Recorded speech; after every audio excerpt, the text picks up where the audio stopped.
함수의 종류 첫 번째,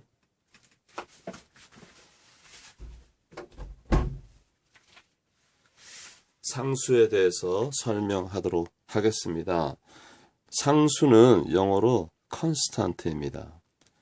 constant라는 말은 시간의 지배를 받지 않는다, 이런 얘기죠.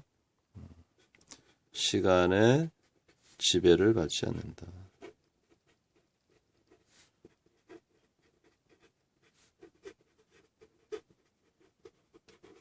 그래서 굉장히 힘이 없는 것 같지만 엄청난 막강한 힘을 가지고 있습니다.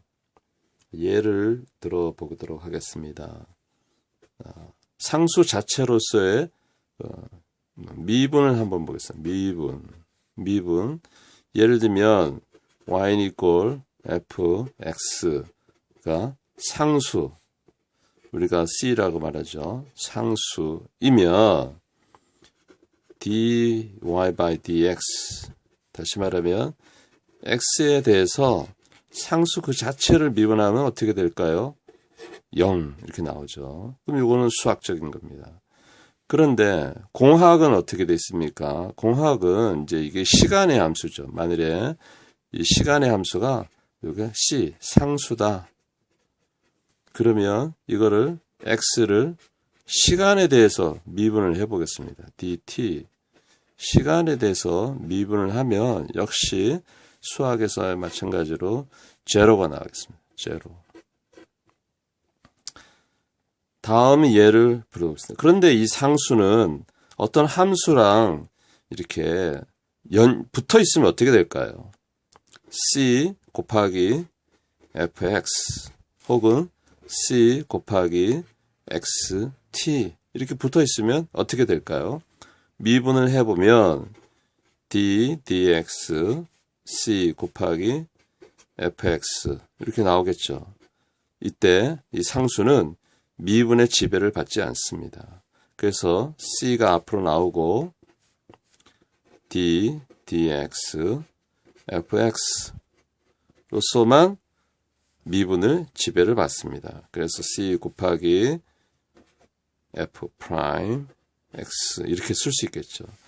공학에서도 마찬가지입니다. 시간에 대해서 미분을 c 곱하기 xt 이렇게 되면 상수는 이 시간에 지배를 받지 않습니다. 그래서 앞으로 나오고 d dt x t가 되는 것이죠. 그래서 결론적으로는 상수는 시간의 지배를 받지 않고 x는 1차 미분. 그래서 수학에서는 프라임을 쓰지만 공학 시간의 함수에서는 위에 닷 점을 찍는 것입니다. 다음은 적분을 한번 보도록 하겠습니다. 적분에 있어서 상수는 적분의 지배를 받지 않고 미분처럼 앞으로 나오죠. 예를 들어서 적분 상수 dx 하면 어떤 일이 벌어질까요? 상수는 적분의 지배를 받지 않습니다. 그래서 눈에 보이지 않지만 여기 1이 있고 dx가 되는 것이죠.